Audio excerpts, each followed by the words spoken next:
Alright, gentlemen, welcome to yet another exciting episode of Man Trying to Yell Over Traffic. Now, we're going to get away from the main boulevard so you can hear me.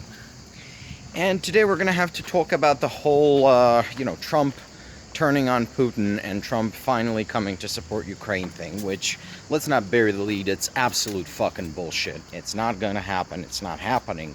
And it really is an example of people falling into the Trump media trap, sort of. He depends on people's short attention spans and inability to perceive the long term, to see the big picture. Now, this is actually a symptom of a much bigger problem than just Trump. It's something I like to call news cycle addiction. So this is something I observed in a lot of people, a lot of policy wonks, a lot of political junkies, and I love how we have that term, political junkie, like people who follow politics, sort of as a hobby, that they are essentially addicted to the news cycle, that they always react to the latest news, and as a result, because they always react to the latest news, they are for the most part reacting to noise, which is to say irrelevant signals, and this blinds them to the long-term trends in politics, in government, in foreign relations. They cannot see the forest for the trees because they are addicted to watching the trees. I think that what happens is when something new happens in politics that goes their way, they get a sort of dopamine rush in their brains. And when something bad happens, they get this sort of adrenaline, fear and panic response. And this has essentially made them incapable of processing, gotta dodge that branch, long-term trends. So, people are now saying, "Oh, Trump has turned on Putin. Trump has turned on on Russia. He's going to now support Ukraine." And I'm here to disabuse you of that notion. You got to look at the broader framework of what the Trump phenomenon is, of what MAGA is. MAGA is a coalition of the greed goblins. These would be the super rich, right, who are trying to essentially turn America into a oligarchical feudal shithole like Russia, Then you have the conspiracy theorist types who basically need a postmodern, post-truth environment to function, one like Russia, for example.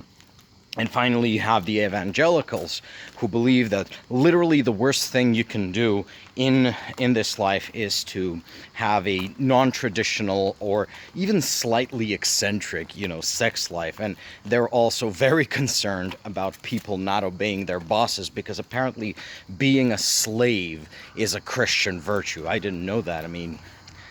But apparently, yeah, it is. Yeah, I didn't know. I've been doing Christianity all wrong all these times. Anyways, that's the MAGA coalition. You got evangelicals, you got greed goblins, you got the conspiracy theorists, the RFK Jr. Types who believe that, I better not say it, I'm going to get demonetized. Not that I'm making money on this, but you get also deep boosted in the algorithm. Anyways. So if this is your coalition, then this is your people. And if this is your people, then that's your policy. Personnel is policy. People are saying, oh, Trump stopped. It was Elbridge Colby that stopped the shipments from Ukraine with the okay of Pete Hegseth. And now Trump has overridden them, right? But only for a portion of the weapons. That's the other thing.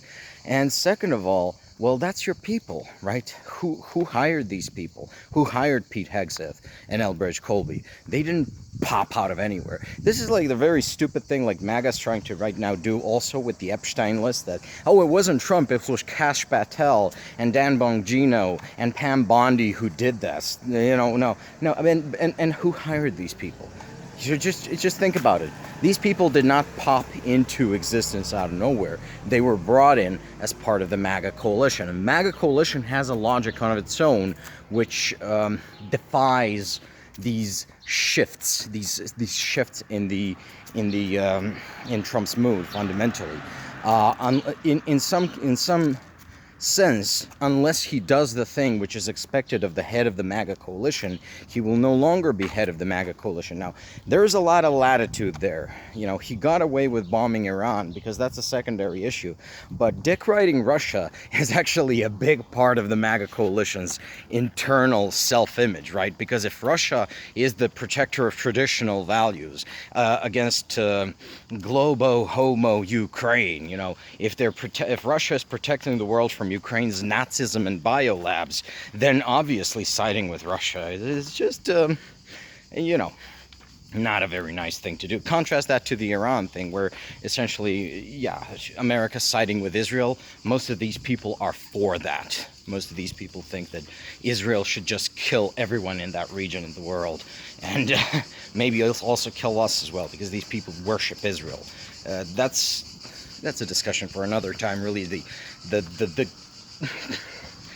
schizophrenically heretical nature of American evangelical Protestant Christianity. It's just, and how such an insane death cult has been allowed to have voice and in politics. But anyways, let's not get into that right now. So fundamentally, yeah, I predict that Trump is going to be going right back to being his own orange Vatnik self that we remember so well, that there is no pivot to Ukraine, that there isn't, finally, Putin has pissed off Trump so much that vengeance will come in just 2 more weeks. In 2 weeks, Trump is going to destroy Russia.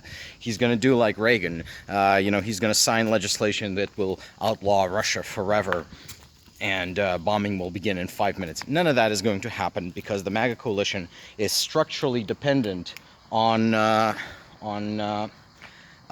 you know, just hating Ukraine, loving Russia. A lot of these people, you know, they would also like to more openly simp for China, because MAGA is also a pro-Chinese movement. For the time being, they cannot do it.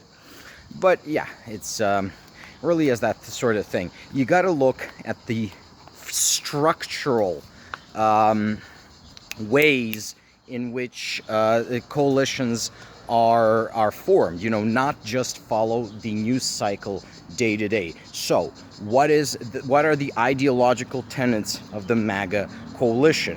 They are for performative masculinity, they are for authoritarianism, they are for criminality, theft, and especially sex criminality, like, you know, crimes which, if mentioned, would get this channel deboosted. Fuck, YouTube is a censorious place. Maybe I should be putting these videos up elsewhere.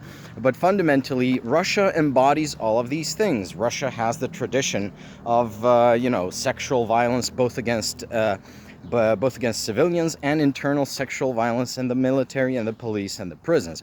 Russia has an authoritarian tradition. Russia has that whole performative masculinity where you take off your shirt to ride bears, right? At the expense of actual combat effectiveness.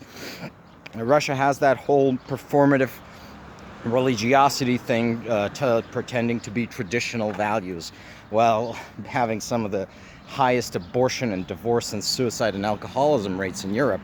And MAGA is all for that. MAGA is a coalition which likes all these things. Russia has open oligarchy, where basically wealthy people are allowed to do whatever the fuck they want. The law doesn't apply to them. The greed goblins, you know, Elon Musk, Peter Thiel, David Sachs, Jeff Bezos, Mark Zuckerberg, the Mercer crime family, the DeVos crime family, the multi-level marketing pyramid scheme people behind Amway. This is the DeVos family. The scammer right, as we call them. They all love this. They love this idea of, hey, why don't we just take over the government and then we can commit crimes with impunity? You know, you got Justin Sun, the Chinese crypto scammer, who is Trump's number one guy, number one purchaser of Trump coin. Why would all these people go against a regime which has legalized crime for the wealthy? Why would the movement of Andrew Tate and Jeffrey Epstein go against a country notorious for sex crimes? Why would a movement obsessed with what other people are doing with their genitalia go against a country obsessed with what other people are doing with their genitalia. It just doesn't make sense. There is no structural logic of Trump and MAGA going against Russia, and that's before even you take into account the possibility that there may be indeed some compromat the Russians are holding over Trump. I don't really put much stock in Pissgate. I rather believe more that Israel has shared the Epstein files with Russia, and that the compromat from the Epstein files is also in the hands of the Russians as well as the Israelis, because obviously Epstein was an Israeli agent. And when you take all of these factors into account, you have to understand, yeah, Trump says things and he lies. He bullshits. He told the Canadians he's gonna make a more favorable tariff deal with them if they drop the whole tax on digital services thing. He didn't. This guy's a bullshitter. He's a scammer. He's a con artist. He's a construction magnate. I mean, construction is basically synonymous with crime at this point. So why are we even pretending this? And I mean, I expect like brain-dead media figures to do that, but why are serious commentators on YouTube, over on Telegram, why are they pretending like, oh yeah, this is the time, yeah, Putin's done it now, he's pissed off Trump? Are you fucking kidding me, man? Grow the fuck up. Learn to discern between news cycle noise and general long-term structural frameworks of how shit operates. Like, movements and countries have a logic of their own, and they do not depend so much on the moods of their leaders. That's not to say that the mood of the leader is not historically relevant, but some ships just simply cannot be turned. Not this late in the game. I guess that's all I had to say. Bye-bye, folks, and take care.